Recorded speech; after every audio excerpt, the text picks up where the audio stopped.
Hello and welcome to The Mortgage Mortician. Put your debt to rest in 24 days, guaranteed. This program uses a system that works. I call it the chill system because once you set it in motion, you can just relax, knowing that you are in a good space now and lawfully so. The CHILL. Let's start with the C. We're going to control the narrative by reversing their presentment, meaning the lender's presentment to your favor. We're going to reverse it. I'm going to show you how.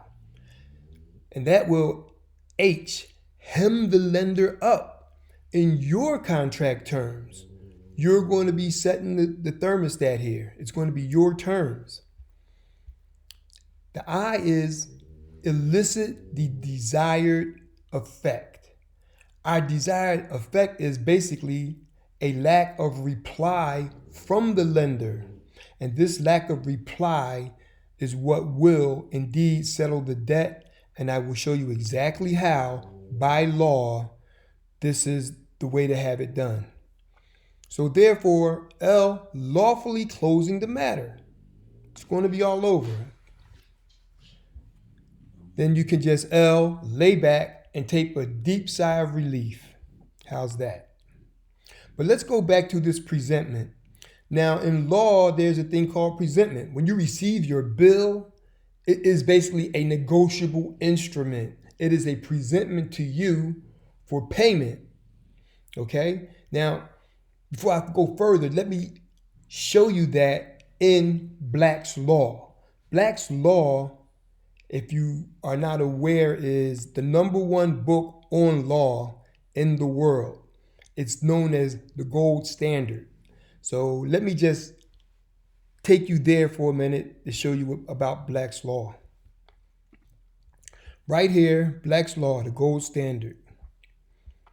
Black's Law Dictionary. For more than a century, Black's Law Dictionary has been the gold standard for the language of law. Today, it's the most widely cited law book in the world. How's that? It's the gold standard. It's not the silver standard. It's not the bronze standard. It's the gold standard. Okay? And here again, it says, for nearly 130 years, Black's Law Dictionary has been the gold standard for the language of law. Okay, it's up to its 11th edition. People ask for more than a century. Okay, so this is pretty much stating, for the third time that this is the book of law all over the world. Basically what they call UCC, which is the Uniform Commercial Code. It's this UCC that allows businesses all over the world to do business with each other, no matter what country you're in. There's one uniform system. So Russia can do business with the US can do business with China can do business with Kuwait. Uniform law is what's needed to do business. So Black's Law is the gold standard to identify, all meanings in regards to the law. So I just wanted you to see that. But let's look and see what presentment is in Black's Law. Presentment in Black's Law reads as in all dictionaries, there's always several meanings, but we're going to go right down here where I have already cordoned it off a little. The production of a negotiable instrument to the drawee for his acceptance, or to the drawer or acceptor for payment, or of a promissory note to the party liable for the payment of the same. But this part right here, presentment is a demand for acceptance or payment made by the maker, acceptor, drawee, or other payor, or by or on behalf of the holder. Again, here you see UCC subsection 3504. Presentment is a demand for payment. That's what we normally see it as. When you get that bill in the mail, it's like a demand to be paid. right? But that's not the only way of utilizing that document.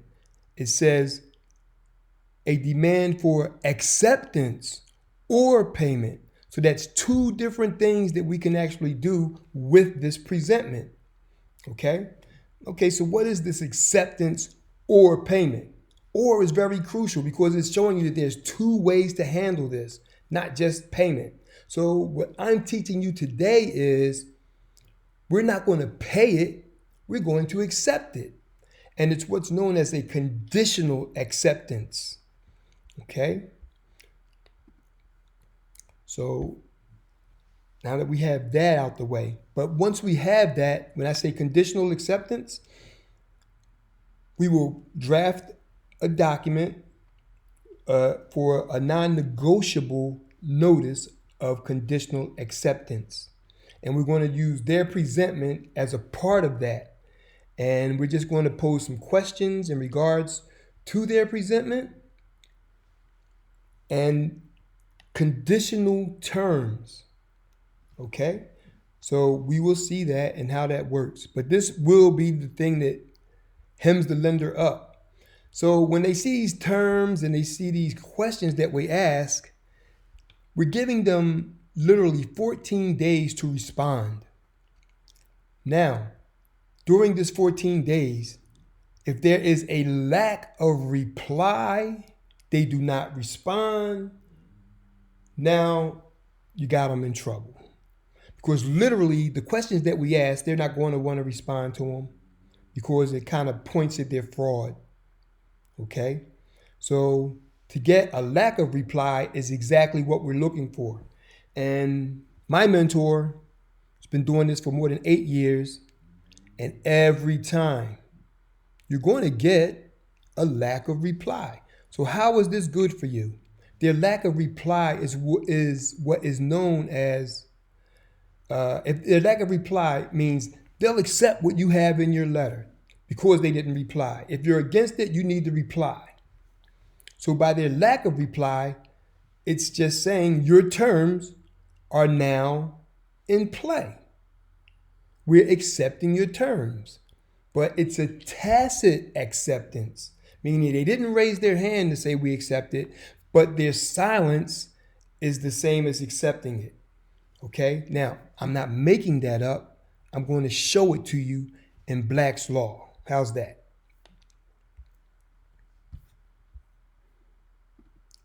This tacit acceptance that I speak about. Tacit is implied, but not actually expressed. Implied by silence. Okay? Or that's what they call a silent acquiescence. A tacit understanding. It's understood. It's a tacit understanding by them not raising their hand. So here, let's look at it. Tacit acceptance. This is law, civil law. It's an acceptance of an offer indicated by circumstances or operation of law rather than express words. So this is basically saying we're going to have an offer for them, right? And they accept the offer by circumstances. Circumstances being they just didn't reply, okay? So it's implied. So that's what you call a tacit acceptance. And this is enforceable by law. Many times, and that's how they use it against us. They send you these letters, you don't reply, and they're saying, you're okay with what we're going to do here. We're going to take you to court. If you don't reply, guess where you're going? They're taking you to court. You're going to lose because you did not reply. You see, this is law. You have to reply. Your replying keeps you in honor. When you don't reply, you're in dishonor. These are court terms as well.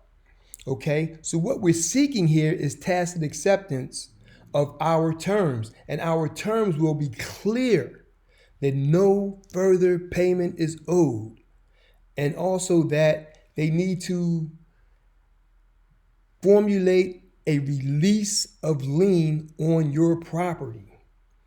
Okay, that's what we're going for. So that's how we hemmed them up. We got the illicit We elicited the lack of reply. So this will literally lawfully close the matter because that's the terms as well. It's saying you cannot even come back on this. This cannot be reopened. That's what you call an estoppel. Okay? And your final document will be estop. You may have heard it. Estoppel means they cannot come back and revisit this case.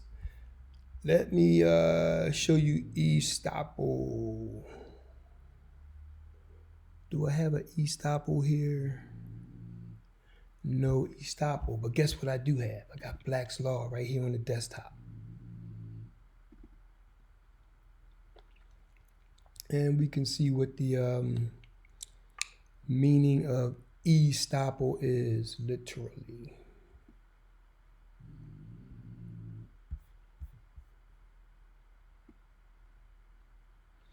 C, D, E, F, G, H, I. Okay, we're in the E section. E, X, X. Estoppel. Equitable. Estoppel. Estoppel by conduct. Estoppel. Here it is, estoppel, a bar that prevents one from asserting a claim or right that contradicts what has said or done before, or what has been legally established as true. Okay? The state or condition of being estopped. Okay, an affirmative defense alleging good faith reliance on a misleading representation or an injury or detrimental change in position resulting from the reliance. Okay, but the basic part we hear is a bar that prevents one from asserting a claim. So they cannot come back and claim anything once we have done this process. Okay, that's the best thing going. And it's legal and it's on your side. It's not something that can be disputed. You will have the paperwork showing that they did not reply and they have acquiesced tacitly to your terms. So there you go. But you should see that estop. Okay. So now once that's done, that's what I'm saying. You're really in a chill mode now. You can just lay back, take a deep sigh of relief. Just a few more things that I want to touch on in regards to that. But when it comes to discharging the debt, the first thing you need is a presentment, an invoice, statement, and the envelope that it came in.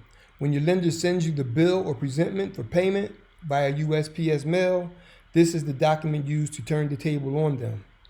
If they email your bills, contact their customer service and have them to discontinue that mode of communication and request your statement via United States Postal Service. You're going to use that document to present your own contract to get the result you want, returning it to them by priority mail in 1 or 2 business days.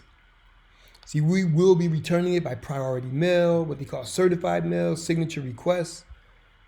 So you will definitely have all the proofs that you need. So we will always establish a contract that has your terms and conditions on it. The entire public realm is made up of contracts all over the world. Everything is a contract. Okay? You always want to settle the debt in full using the acceptance process as mapped out in Black's Law Dictionary. Also, depending on your statements that you get, some have vouchers or statements to settle and close the debt as well. It's all part of the process.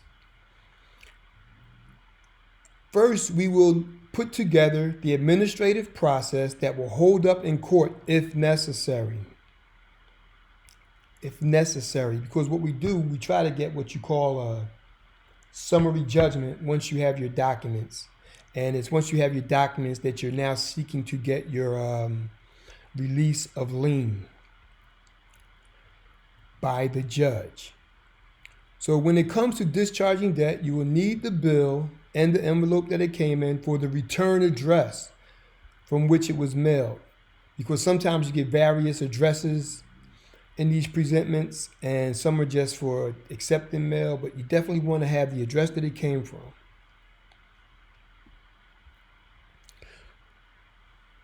Let's make note that in the corporate world, the way that things work is that you cannot say no to someone's offer to contract on a debt in the public arena as you can in the private venues. If you do, dishonor is the result, losing the ability to enforce your discharge in court. You can't go into court in dishonor. You will lose every time. Our documents are what prove your place of honor, that you did what you had to do, that you acted honorably in asking your questions. You just wanted some answers, and they just refused to give them to you, okay? So you must say yes to someone's offer every time, or provide them with a written conditional acceptance, which is exactly what we're doing. We're doing the conditional acceptance. So step 1 is to reply back to the lender with the non-negotiable notice of conditional acceptance. Okay. The non-negotiable condition of acceptance is the first of 3 letters that make up the administrative process that literally sets up the contract that is enforceable in court should the lender fail to reply, comply, or discharge the debt. They will not answer the questions because they'd be admitting things that they don't want to admit in writing. When they don't answer the questions or fail to get back to you, lawfully, they are tacitly agreeing that there is no debt and that you owe them nothing, setting the account balance to 0.